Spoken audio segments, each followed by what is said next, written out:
daros las gracias por seguir aquí, aguantando, sobre todo por el fresquito. El aire acondicionado que está muy fuerte puesto y yo sé que cuesta, pero bueno,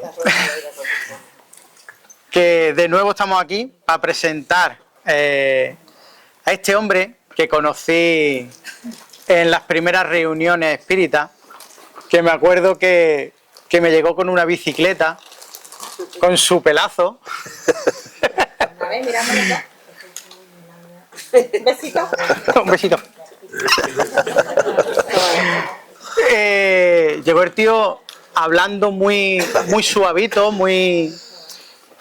que luego me di cuenta que era cosa de su interior. De su interior, eso, muy tranquilo, muy apaciguado, hablando muy sin reírse, muy risueño. Sí, sí. Luego también tengo que decir que tuve la suerte de conocer también a parte de su familia, que por cierto vibra exactamente igual que él, y que os voy a presentar, que no me enrollo más. Sí, se ha escuchado. Doy paso a esta gran persona. Él tiene un máster en pedagogía por la Universidad de Granada, es maestro y divulgador del Raya Yoga e imparte cursos y clases de meditación presencial y online, donde se aplican las técnicas del maestro Vivekananda. Y os dejo con Javier Cobos. Muchas gracias. Perdón. No, Guillermo. Gracias.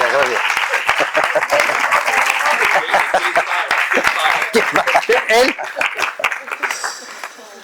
Bueno, buenas tardes a todos. Veo muchas caras conocidas. Es un placer estar aquí de nuevo junto a vosotros. Y bueno, voy a contaros algo que muchos de vosotros ya conocéis. Vengo a hablar un poco de lo que hago en mi tiempo de ocio y lo que practico a diario desde hace ya más de 30 años por necesidad personal. Yo descubrí esto del Raya Yoga por necesidad personal. Pero antes de nada, bueno, para enlazar un poco con la conferencia presente, que he tenido la mala suerte de perderme, Teo ha estado hablando del más allá, yo voy a hablar del más acá, pero todos los yogis piensan que tenemos un alma o una esencia que trasciende esta identidad biológica. Ellos lo llaman purusa, ¿no? Y yo creo que todo está enlazado, ¿no? Entonces vamos a trabajar nosotros, os voy a hablar del Raya Yoga, pero que tiene que ver un poco como cómo trabajamos con nuestra alma, ¿no? Con nuestra conciencia. Y quiero explicaros un poco qué es el Raya Yoga, ¿no? Que es lo que yo descubrí por accidente hace muchísimo tiempo. Estoy un poco nervioso, esto impone bastante más de lo que yo imaginaba. Sí.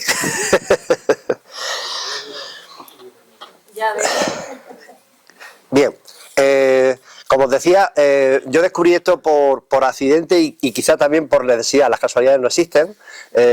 Yo hace ya 32 años estaba estudiando, era un estudiante nerviosísimo, inquieto, no digería bien el batallar de la vida diaria, los compromisos en la universidad, y yo acusaba fuertes dolores de cabeza, fortísimos dolores de estómago, y los médicos no me ayudaban. Por aquel entonces el estrés no era algo que se conociese o que se tratase de una forma sistemática. Y bueno, un buen día, escuchando con mi padre una conferencia de madrugada, esas que ponía en la 2, pues oí hablar de algo que llamaban meditación. Y que era muy saludable, era un ejercicio muy saludable, era muy enriquecedor y servía para muchas cosas, ¿no? Total, que yo no sabía qué significaba meditar, o al menos con la acepción que estaban usando en esa charla, y me fui corriendo al diccionario de casa y busqué meditar. Meditar es pensar atenta y detenidamente sobre algo. Y digo, bueno, yo pienso porque estudio, reflexiono y yo no estoy mejor. Luego me di cuenta más adelante que la acepción que utilizamos en castellano para referirnos a esta expresión oriental, que todos reconocemos por meditar, pues tenía poco que ver con la acepción vulgar que le damos al término, ¿vale? Luego explicaré con más detalle un poco qué es esto de meditar. Pero llegué a descubrir qué era a través de escritores y algunas lecturas que había hecho también fortuitamente, y descubrí a un premio Nobel de literatura francés, Romain Rolland, que hizo varias biografías sobre místicos de Oriente. Él había conocido en un seminario internacional de literatura a otro premio Nobel, a Tagore, y Tagore le recomendó que estudiase las biografías de dos personalidades singulares, Ramakrishna y Vivekananda. Son nombres de guerra, no son sus nombres propios, pero a través de esas biografías yo me adentré un poco más en esto de lo que es el yoga, ¿no? Los yogis, como os digo, pues entienden que tenemos un alma o una esencia que nos trasciende y que hemos de cultivar, que hemos de educar, que hemos de preparar para que el bagaje en la tierra sea lo más feliz posible, y luego, si hay trascendencia, pues para aquel que tenga la suerte de vivirla conscientemente, pues que siga evolucionando en su camino, ¿no? en su camino existencial. Bien, pues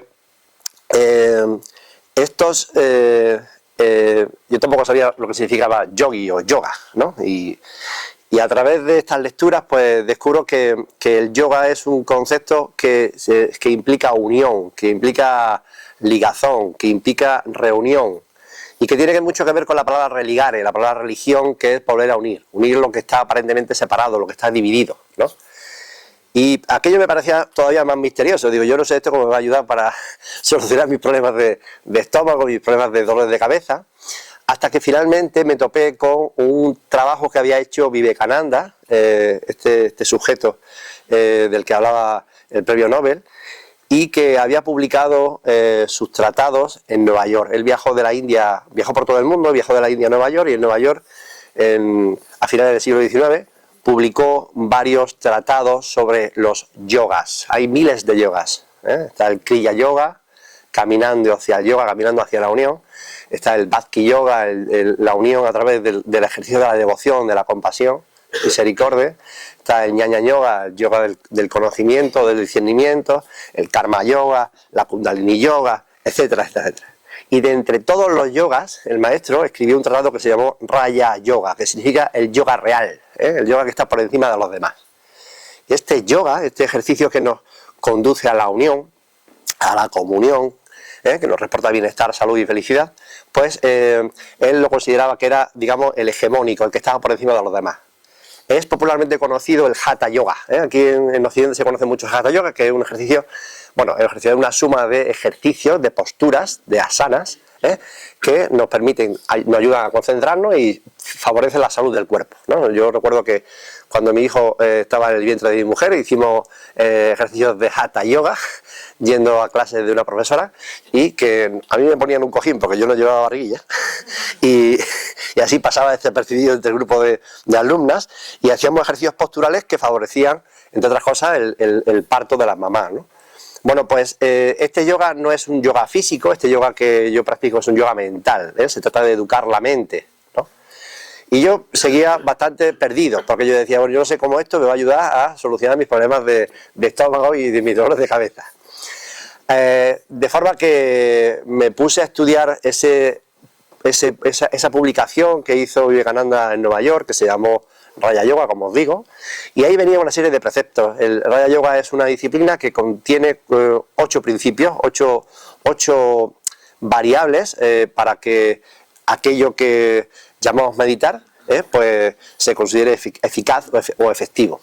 Yo lo leí con mucha avidez y de todo lo que leí me entretuve en centrarme en algo que tiene que ver con modular la respiración. Eso me parecía a mí que era esencial, lo demás me parecía banal, y en suma entendí que aquello era un conjunto de supercherías que no tenían fundamentación ni razón científica de ser, y que no comprendía cómo un sujeto así tenía tan buena prensa.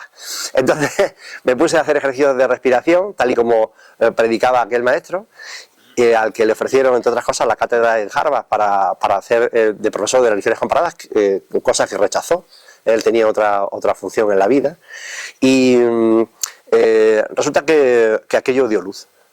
Sorpresivamente, esos ejercicios de respiración me auxiliaron, y yo empecé a dejar de tener dolores de estómago, dolores de cabeza, hasta que desaparecieron radicalmente de mi vida. Y ya no recuerdo lo que es una aspirina o lo que sea que se tome ahora uno para que pueda paliar su dolor de cabeza, ¿no? La Viagra, ¿no? Eso llega después, creo que eso llega después.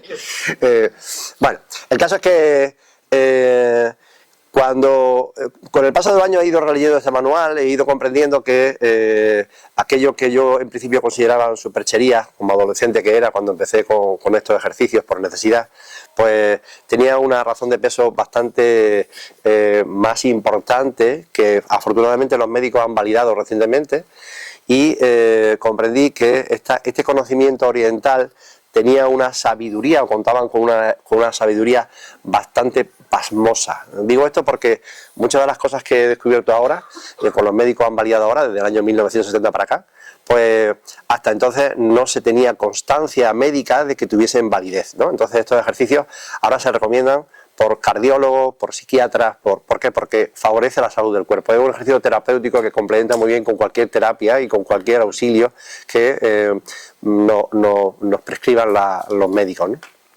Bien. ¿Qué es entonces el Raya Yoga? El Raya Yoga, desde dónde están sus orígenes, ¿no? En la literatura escrita del siglo III a.C. hay una gran epopeya en la India que se considera una obra maestra de la literatura universal, que se llama el Mahabharata, y dentro del Mahabharata, dentro de esa gran epopeya, hay un capítulo que se llama El Canto del Señor, el Bhagavad Gita. Y en el Bhagavad Gita cuentan una suerte de historias bélicas donde un guerrero, Arjuna, tiene que pugnar o batallar con sus familiares y es guiado por un espíritu divino, que es Krishna. El Krishna es el dios del amor. Tenemos el correspondiente dios del amor en la cultura judio-cristiana, que es Jesús, ¿no? El personaje de Jesús representa el amor. Y el amor es una fuerza universal, es un pegamento universal que todo une y lo pega, ¿no? Bueno, pues este era el guía, el psicopompo de este guerrero en esa obra maestra de la literatura oriental, que os recomiendo a todos, es muy breve la lectura. Hay algunas que están comentadas incluso por Gandhi, de ese pequeño fragmento de la epopeya, y allí ya aparecen los principios del Raya Yoga.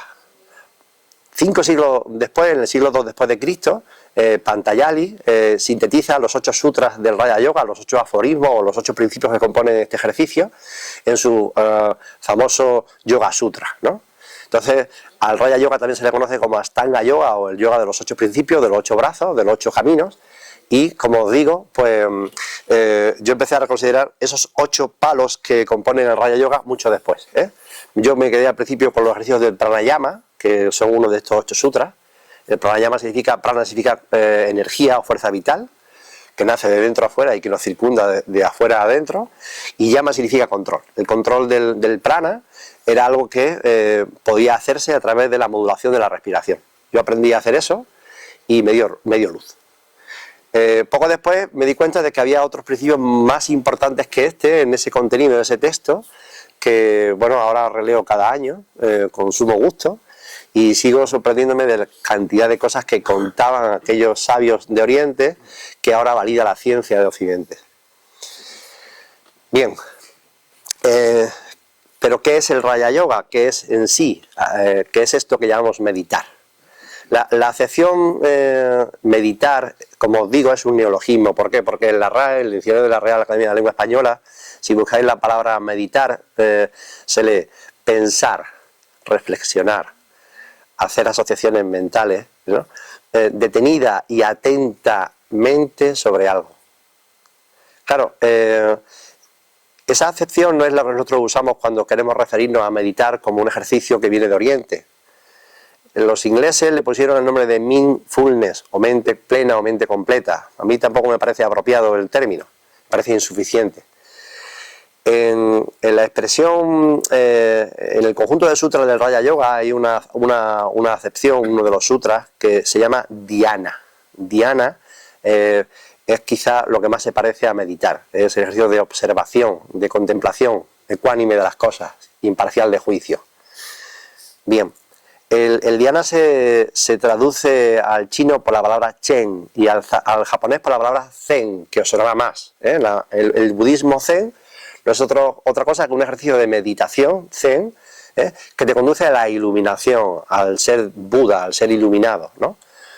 Bien, pues esto se parece mucho a una expresión que se llama vipassana. Vi significa especial y vipassana significa observar con atención, mirar de forma especial, de forma que meditar se parece un poco más a la acepción contemplar, y si queréis asimilarlo mejor con los sentidos, sería como decir qué diferencia hay entre ver y mirar. Mirar es ver atentamente algo, o oír y escuchar. Escuchar es oír atentamente cualquier cosa. Prestamos atención especial a aquello que estamos observando. Bien, pues meditar, lo que nosotros queremos hacer valer por meditar como técnica que se importa de Oriente, como neologismo, en realidad es contemplar atenta y detenidamente aquello que aflora en nosotros. Es decir, cómo pensamos, cómo sentimos y cómo nos comportamos. Pero de forma consciente, de forma ecuánime, imparcial de juicio y muy amorosamente, muy compasivamente. Claro, ¿y cómo se hace esto?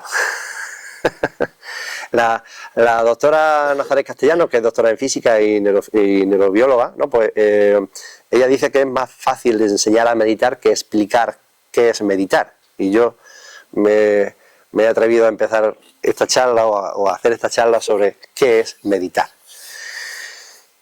Meditar es muchas cosas a la vez, ¿no? Y cuesta bastante definirlo. Pero por si acaso voy a intentar esforzarme un poco más y contarlo de otras formas. ¿En qué medida la meditación nos auxilia, ¿no? O en qué otras medidas la meditación nos auxilia, porque a lo mejor así se entiende mejor, ¿no? Y yo tenía, para no leer los sutras del Raja Yoga, tenía remarcados, ¿vale? Varios aspectos de lo que significa meditar. Y como os decía en una de las expresiones, yogi significa unión, comunión, el kriya yoga significa caminar hacia la unión, que es un poco el ejercicio que hacemos como practicantes de esta actividad, que es una actividad físico y mental, más mental que física, donde nosotros relajamos el cuerpo para relajar la mente, donde sosegamos la práctica respiratoria y la hacemos consciente para sosegar la mente, para conseguir que nuestra quietud mental nos reporte bienestar y felicidad. Bien, pues este ejercicio nos permite conducirnos a la unidad. ¿En qué sentido? Pues desde el punto de vista de que aparentemente tenemos una psique egoica conformada por cientos de tendencias antagonistas, algunas disonantes y contrapuestas entre sí, ¿vale?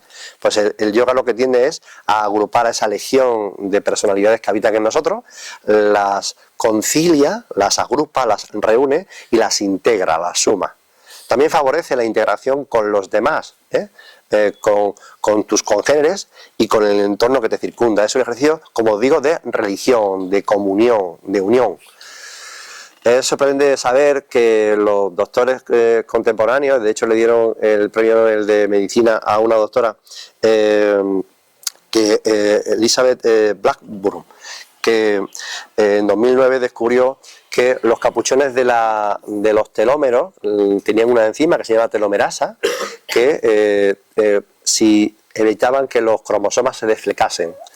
Y decía esta doctora, a la que le dieron el premio Nobel, que cuando una persona tenía redes sociales de personas que se ocupaban de ella, que se preocupaban por ella, se sentía integrada, sumada en una comunidad de personas afectivas, esas personas envejecían más tarde, eran más longevas y tenían mejor salud, no padecían enfermedades.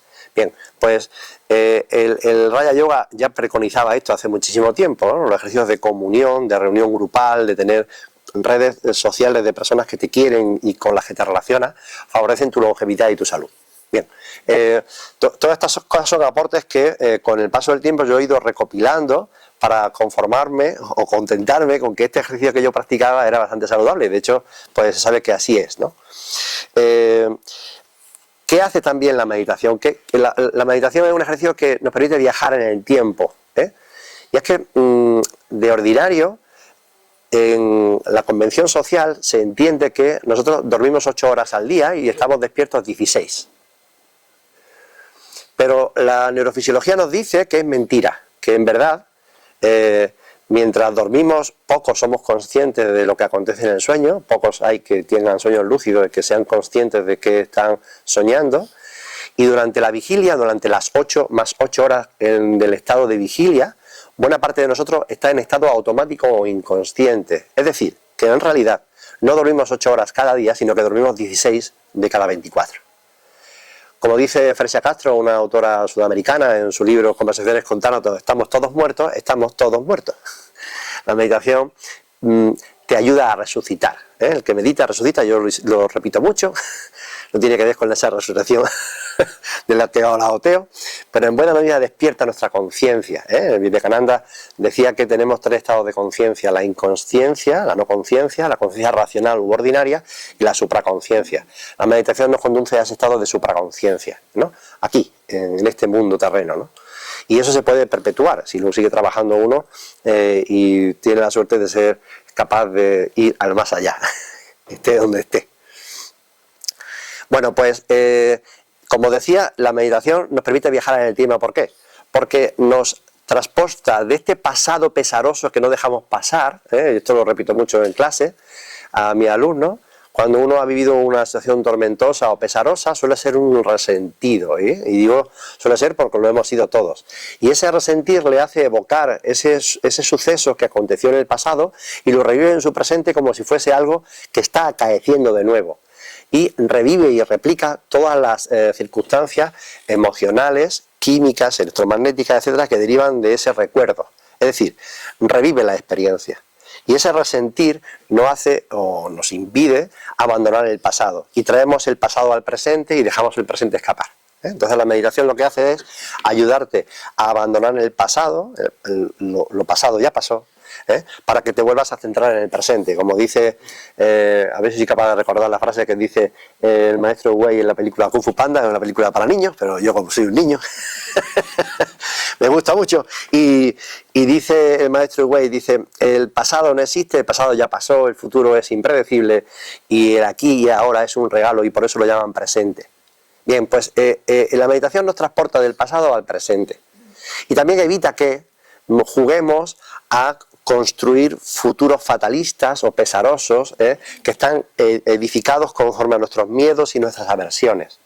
De nuevo, la meditación nos auxilia para evitar recrear continuamente esos estados mentales que nos proyectan a futuros pesarosos o temerosos o apocalípticos, ¿no? Como menos. ¿Por qué? Porque cuando hacemos eso estamos replicando de nuevo una acción neuroquímica, una acción energética, una acción psicológica que nos trastoca. Entonces la meditación te dice, mejor vuelve aquí, al aquí y a la hora. Os recomiendo encarecidamente los libros de Eckhart Tolle, ¿no? Que hablan del aquí y el ahora, ¿no? Porque esto es algo que hace la meditación. Nos ayuda a viajar en el tiempo, a centrarnos en nuestro presente, a gozar el presente, este regalo que se nos escapa a veces de entre las manos porque no somos conscientes de lo que acaece entre nosotros, ¿no? No somos conscientes de cómo sentimos, no somos conscientes de cómo respiramos, no somos conscientes de casi nada. Muchos de nosotros estamos aquí ahora y todos estamos respirando. Afortunadamente estamos sosegados, estamos en un ambiente apacible, no estamos en tensión muscular. La respiración que practicáis es una respiración inconsciente.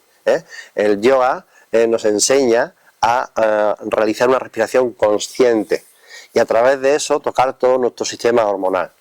Es un ejercicio muy saludable. Esto está muy medido y muy consensuado y muy validado, ¿no? Bien, tenía otra postilla que quería referiros. No sé ni cómo vamos de tiempo, no sé cómo están los organizadores por ahí. Vamos bien, ¿no? Sobre la acepción meditar. Muchas veces me pregunta la gente, oye, meditar es crear entornos paradisíacos donde uno escucha músicas celestiales y se transporta a lugares idílicos para estar bien. Y yo les digo, no, eso no es meditar. Meditar consiste en todo lo contrario. Meditar consiste en adentrarse uno en sus propios infiernos para sanearlos, para curarlos, para lavarlos, para bautizarlos.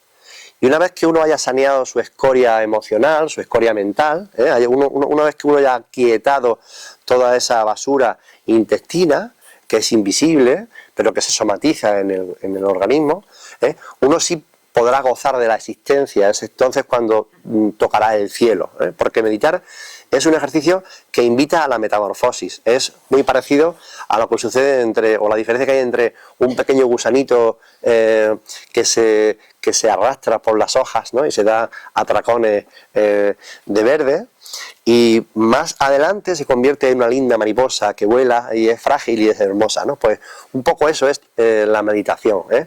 Es bajar a tus infiernos, a tu lodazal emocional, a tu pasado intestino que no sabes sanear, que no sabes lavar. ¿Para qué? Para reconstruirlo, para sanarlo, y con eso uno puede conquistar el cielo, su propio cielo, ¿eh? El paraíso existe, es un lugar psicológico y se puede conquistar. ¿Qué más os cuento? Pues yo a lo largo de mis clases explico un contingente de definiciones de qué es meditar. Los 8 sutras del Raja Yoga son, bueno, fácilmente lo podéis consultar en internet. Yama y Niyama son los primeros preceptos. Luego está el asana, el pranayama, el dharana, el pratyahara, el dhyana y el samadhi. Esos 8 sutras, que son 8 palabrotas, tienen su propio significado del sánscrito al castellano, y yo los agrupo en mis clases por pares, y arguyo que esos pares, que los agrupo por cuestiones pedagógicas de cómo contar esto a los demás, los agrupo en 4 posturas. Una postura moral, una postura física, una postura psicológica y una postura energética o espiritual. Y para hacer una comparación que descubrí también hace no mucho, si para hacer el pan precisamos de harina integral, de levadura madre, de masa madre o levadura, de sal, agua y quizá pues algunas pipas de calabaza y luego un buen horno, en la meditación lo más importante es la postura moral. Y en el pan lo más importante es la harina. Si en la harina no hacemos pan, puede que nos falte un poco de sal, puede que nos falte un poco de aditivos, pero sin harina no hacemos pan. Bien, pues en la meditación, sin la postura moral no hacemos nada. La postura moral es fundamental.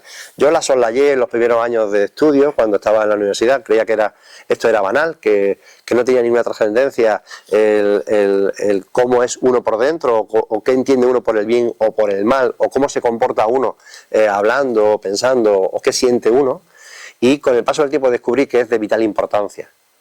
Es de vital importancia ser conscientes de cómo pensamos, ser conscientes de cómo sentimos, porque eso nos trastoca por dentro, eso nos destroza. Es un ejercicio de suicidio colectivo en el que estamos inmersos todos, o bien nos corrige y nos brinda salud y bienestar. Bien, pues por comparación entiendo que, y en mis clases sí lo cuento así, ¿no? Explico que la postura moral es muy importante y es la cimentación de este ejercicio de lo que es Raja Yoga. Entonces, el Raja Yoga no se puede aprender en 2 días, pero se puede memorizar, pero lo importante del yoga es practicarlo. La idea es que, bueno, yo siempre le digo a mis alumnos que no tienen por qué creer nada de lo que les cuento, que lo importante es que practiquen durante cuando menos 8 semanas consecutivas, que es lo que dicen los psiquiatras ahora, un ejercicio de 20 minutos diarios, y quizás puedan ver en sí mismos cambios sustanciales que les convenzan de que este ejercicio es saludable, ¿no? Aquel que practique y que vea que no le da luz, bien puede abandonar el ejercicio porque esto no está hecho para él, ¿no? Pero un ejercicio que requiere tesón, que requiere trabajo, un ejercicio para toda la vida, un ejercicio de bautismo interior, un ejercicio de limpieza. Y un ejercicio que físicamente nos ayuda a cambiar, nos ayuda a ser conscientes de si padecemos tensión muscular, si estamos hiperventilando, de si el corazón está bombeando más deprisa de lo conveniente, nos ayuda a ser conscientes de si sonreímos o no sonreímos. Yo enseño a sonreír en clase. Me iba a traer mi nariz de Pinocho, pero no me la he traído. Entonces, es algo muy importante. ¿Por qué? Porque la medicina ya ha descubierto que uno de los sentidos que tenemos 8 sentidos, los 5 convencionales, luego está el de la propiocepción y de la interocepción, y luego está el 8º sentido, el sentido de la mente, el que ve con la mente, oye con la mente, ¿vale? El clarividente, el clarividente. Pero nuestro quinto sentido, el sentido de la propiocepción, es un sentido más importante que los 5 primeros, dicen los neurofisiólogos, y en ese sentido la mente lo que hace es hace batidas, hace barridos corporales y mapea cómo está en nuestro cuerpo, principalmente la cara, las manos, los pies, y en ese barrido se fija principalmente en la boca. Por eso es muy fácil engañar al cerebro. ¿Por qué? Porque si sonreímos, estamos haciéndole saber al cerebro que estamos bien, que todo está en calma, que no hay necesidad de estar tensos u ofuscados. Y no despertamos a nuestro sistema nervioso simpático, que es un sistema que nos pone en alerta, a la defensiva, ¿no?, a la reactiva. Y aviva en nosotros una serie de sustancias químicas que nos pueden lesionar si se mantienen crónicamente en nuestro estado de salud intestino, fruto de haber manipulado mal las emociones. Bien, pues la meditación enseña esto desde hace ya muchísimo tiempo. Uno de los ejercicios que preconiza Vivekananda en su libro Raja Yoga, como os decía, de finales del siglo XIX, en el 1894-96, él estuvo 2 años dando clases de Raja Yoga gratis en Nueva York, pues él explica una técnica de meditación que se centra en 5 puntos de la cara, 4 de ellos están en la boca, ¿no? Entonces, esto se sabía hace muchísimo tiempo, ¿eh? En Oriente había un conocimiento de la anatomía y de la fisiología y de la psicología y de la espiritualidad humana que ahora está empezando a descubrirse. Yo le cuento también a mis alumnos cómo, por ejemplo, en el año 1970 el doctor Herbert Benson, un cardiólogo, pues se le ocurrió ir al Tíbet y le pidió permiso al Dalai Lama para para ponerle monitores, electroencefalograma, electrocardiograma, a una serie de monjes que estaban en estado de meditación. Ellos estaban a 4.500 metros de altura y pasaron la noche a la intemperie. Entonces el doctor Benson se quedó sorprendido porque estos monjes habían conseguido reducir el metabolismo, el consumo de energía corporal en un 70%. Y habían reducido el consumo de oxígeno en un 60%. Y habían pasado la noche a la intemperie sin un saco de plumas, con un chal. Y para colmo de parabienes, cuando en el preludio de este ejercicio de meditación les pusieron una serie de mantas mojadas sobre sus cuerpos, pues las mantas se secaban. ¿Por qué? Porque estos monjes eran capaces de modificar la temperatura corporal. Y eso la medicina creía que no se podía hacer. Hasta el año 1970 la medicina no era consciente de algo que sabían ya los yogis de Oriente, y es que la consciencia puede tocar el sistema nervioso autónomo, lo puede trastocar y lo puede mejorar. No solo eso descubrió el doctor Benson, sino que también confirmó que se genera más óxido nítrico, que es un gran neurotransmisor y un vasodilatador, que favorece no solo la comunicación neuronal, sino también favorece el sistema inmunológico. Y bueno, pues esto era algo que no se sabía. Se sabía porque le dieron el premio Nobel a un oftalmólogo que descubrió el centro trofotrófico del cerebro, que está en el hipotálamo, que es el que regula la temperatura corporal. Y se sabía que eso lo gobernaba el sistema nervioso autónomo, que se ocupa de que ahora estéis todos respirando, aunque no seáis conscientes de la respiración. Y el que se ocupa de hacer la digestión cuando comemos, de forma inconsciente. Menos mal, ¿no? Porque si dirigiésemos la digestión de forma consciente no moriríamos, ¿no? Bueno, pues esa sabiduría que viene de Oriente se valida recientemente, se valida a finales del siglo XX, ¿no? Y luego los psiquiatras también han hecho sus pinitos en la investigación de estos portentosos yogis, ¿no? Y han confirmado también que estos ejercicios mejoran la salud mental de los pacientes, ¿no? Que el que practica estos ejercicios mejora más deprisa, no solo de enfermedades cardiovasculares, sino también de enfermedades mentales, porque es un ejercicio que, como os digo, ayuda al bautismo emocional, es un ejercicio que es sanador, que limpia, que sanea, ¿no? Y por todos estos motivos yo invito a mis alumnos siempre a que practiquen, no para que me crean, sino para que sean capaces de validar que estos ejercicios son saludables. Lo mismo que me ayudaron a mí, es posible que ayuden a otras personas, ¿no? Hola a todos, espero os esté gustando las diferentes charlas que os estoy poniendo aquí en el canal.